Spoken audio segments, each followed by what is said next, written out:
My name's Thomas. Welcome to An Com Chua, my second episode of my podcast. Today we have Ben Nguyen. I'll let you introduce yourself. Hi, I'm Ben Nguyen, maths teacher, basketball coach. Well, I'd like to pretend to be either or.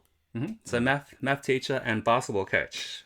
Awesome. So I do have some questions that I'm going to ask, but I think we're going to save that for a bit later. Before we do that, today's overall idea for our episode is going to be about when you move out and about how you're going to set up your kitchen. Because recently, yeah. Ben, you moved out into your granny flat, right? That's right. And you had to set up your kitchen. You had to figure out adulting, essentially, Yeah, in the yeah. kitchen. So how was that? Well, I've been married 6 months ago. Well, Yeah. I got married 6 months ago, and planning a kitchen was a big thing because you had to kind of communicate the layout. So the most important part was having just an extra bench, just so you have more prep on time, space to prep. Yeah, I think having Yeah. a bench or a kitchen island is like severely underrated. Yeah, If you guys don't have a kitchen island at home, I recommend you go to IKEA. A lot of options there. yeah, and I also recommend induction over electric.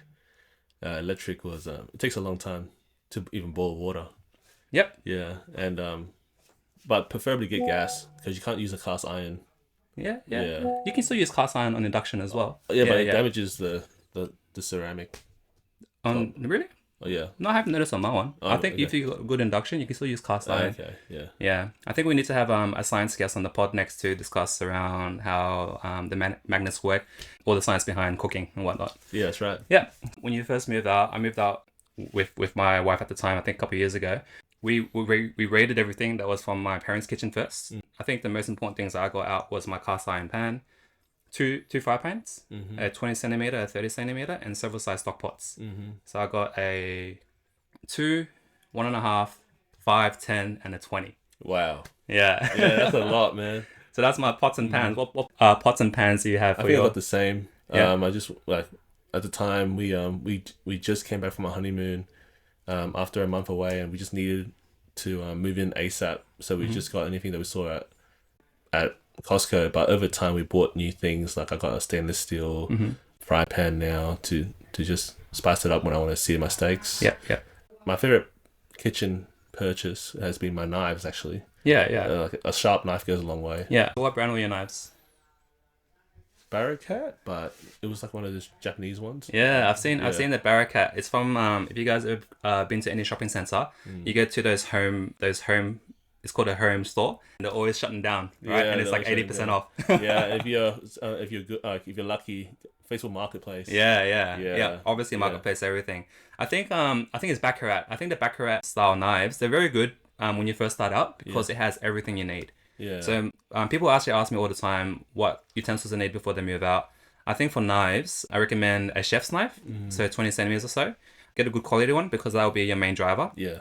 After you got your chef's knife, you would need a bread knife, use less, a paring knife, and a cleaver as well. Yeah. Yeah, and if you get advanced, you can also get a filleting knife and also a peeler. You know, those are your main tools every day. Yeah. If I just look back though, I would have somehow figured a way to hang my knives.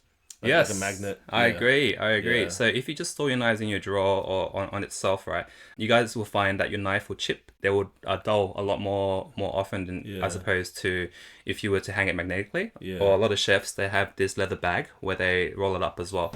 But I think magnetic is best for a home. Yeah. Maybe you should look into getting something to sharpen your knives at home. Oh, you know? I want to. Yeah. Yeah. Because I don't know how long it'll stay sharp for. So. Have you know. sharpened it ever since you bought it?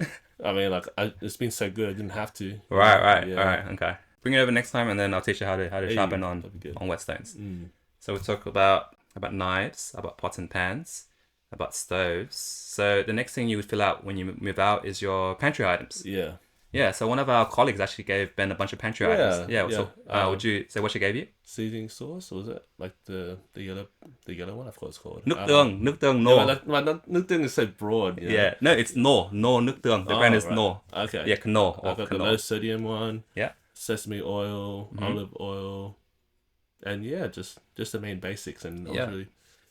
really very beneficial. Yeah, very beneficial. Yeah, some of our listeners will be moving out, you know, so when you move out, you actually have to think about how you're going to put things to your kitchen.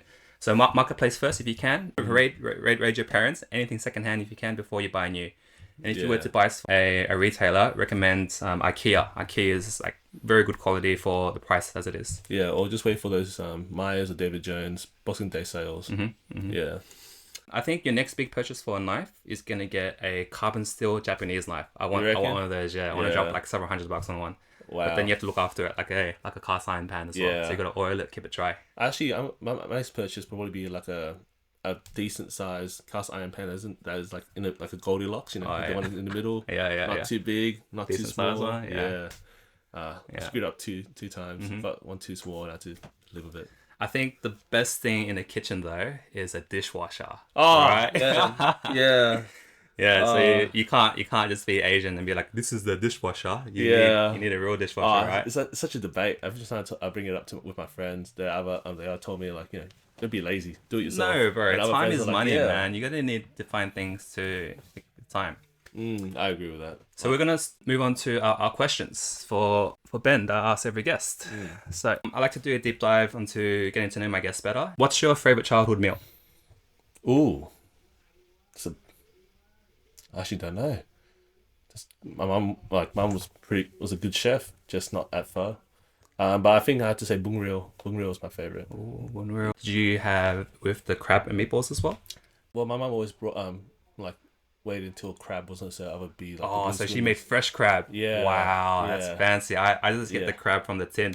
Yeah. Oh, she does that too. But you'd be surprised how often crab can go on sale. Yeah. Or blue swimmers, those small ones. Yeah, I do. So for our non-Vietnamese, once again, for non-Vietnamese listeners, bún riêu is a tomato and pork, maybe sometimes chicken-based vermicelli broth. You also season it with a bit of shrimp paste as well. Yeah. So it's a lot of umami flavors. It's actually one of my favorite noodle dishes. I've got some in the fridge right now. Might eat it later. It's fantastic. It is fantastic. If you guys sat down together as a family, what do you guys eat together every night? Like, growing up. So a lot of Viet people would say the thịt kho, the caramelized pork belly. Yeah. So what about you? Yeah, I think almost the same. My mum jumped on the whole I love bitter melon train. Oh yeah, there's a quote, a Vietnamese quote about how you got to eat bitter melon to overcome your bitter struggles, right? It's bad. I need to put it on afterwards. I don't want to put that. I don't want to give that to my kids. I'm sure that it's good for some people, but bitter melon with mixed with like the egg. Yeah, I think An Com Chua, the Chua Qua Ko. I think something like that.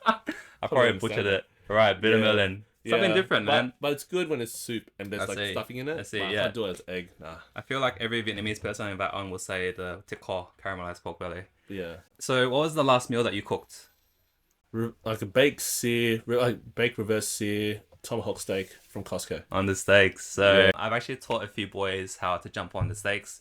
I remember when they were first learning how to cook steaks, my phone would be spammed. So I'd be like, hey Thomas, how long do I season it for? Hey Thomas, what temperature do I do? Yeah. And then I would reply with a link on Google. Well, no, YouTube. YouTube was on YouTube. I would reply. Yeah. Steaks are very good. So for anyone who wants to start out cooking, I've actually wasted I think thousands in steak before I actually got half decent. So it's okay if you make mistakes because like we're both teachers, right? So we teach our students if you mess up when you cook, that's fine. You just gotta have a debrief, figure out where you went wrong, and try again. Yeah, like my recent mistake was I was cooking like 6 steaks in a row for my in-laws, and I left it too long. All of them were like well done. Yeah. And I was like, ooh. If I was going to do 6 steaks instead of like for that big portion, next time I would go doing a rib roast instead. A rib roast? Yeah, so instead of doing 6 steaks, you go to a butcher's, you ask for like a 4 rib roast, and then you can't. It's hard to mess it up. You can reverse series as well. Oh, really? And it's actually like it's much more of a showstopper because you plant the rib roast onto the table when you serve your guests. Oh, okay. Next time, yeah. Yeah, I just did like 2 steaks in a row on a cast iron. Yeah, so when you do that, it's hard to serve at the very end, so you're gonna get your timings off a little bit. Yeah. Yeah. That's right. All right. What's something that you want to learn to cook? I want to learn how to make pho, man. Oh, pho. I feel like when we have kids, we talked about it before, right? Like when we have kids, we want our kids to have good food. Mm-hmm. Even though like what they think of food is what we make of it, I still want them to have good quality. Yeah, food is memories, man. Yeah, food straight up is memories. So the first time when I actually made pho was like, I think when I was like in my very early 20s, 2021. For some reason I thought, shit, if my mom dies tomorrow, who's gonna make me pho? Yeah. So you telling me that, yeah. I went on the first recipe. It was actually Luke Nguyen's recipe. Luke Nguyen's recipe. It was oxtail as well, so it wasn't that expensive back then. I might link it. So Luke Nguyen's recipe on SBS was the first I ever made. and it was actually tasted pretty good, and that's how my cooking grew on from there.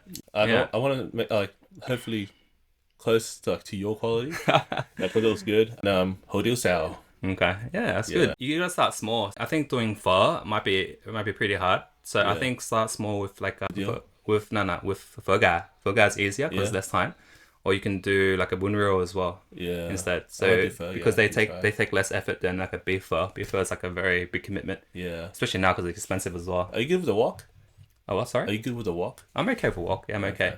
I actually want to. I've been getting a lot of content about Chinese velveting, so I want to get that. I want to learn that as well. I want to actually install a very powerful outdoor stove to do wok because on an induction you actually can't get wok hay. So you need, I don't know, it's like a very high BTU stove, like at least like 30,000 BTU stove to get wok hay. Really? Yeah, you can't get it on a normal stove at home. Or electric? Yeah. Yeah, electric. Yeah. I know you're a big foodie. You love your restaurants. Ben's very particular about where we eat Yeah. as well. So, Yeah. what's your favorite restaurant in Sydney, and what's your normal order there? Ooh. Just want to let you know, David said Hubert last week, so you can't say Hubert's again. Yeah, I know. It's been a while since I've eaten out. I guess trying to save money. Tough economy, but it's alright. If you can't think of a favorite restaurant, just what's the best place you ate at in the last month? I know you were traveling as well, so I'll open it up. You can be Brisbane as well. I've always rated Vincent's like noodle house in Lidcombe. They always do a really good hodil sao. Oh, the Vietnamese in Lidcombe. It's in Dooley's. Yeah. It's like one of those reliable Yeah. Vietnamese I places. always forget there's Vietnamese restaurants outside like Bankstown, Marrickville, Cabramatta. Yeah. Like I never tried like outside those main areas. Yeah, because Yeah. the chef used to be one of the chefs at my uncle's restaurant, Tan Bin, in Mm-hmm. Canberra, and the reason why I love that food so much is because it tasted familiar. It actually tastes like Nice. home. I think that's what it is with food. As if it tastes like home, that's just what you want, right? Yeah, so I really like stir fries, and that's my recent favorite one. That's good. So last episode we had somewhere like Hubert's, very expensive, and then what was the place called again? Vincent's Noodle House. Vincent's Noodle House, where the price range would be like $20 mains, not even. Yeah, Not even. yeah. All right, thanks for coming on. Thank you. It's been Handshake. Handshake.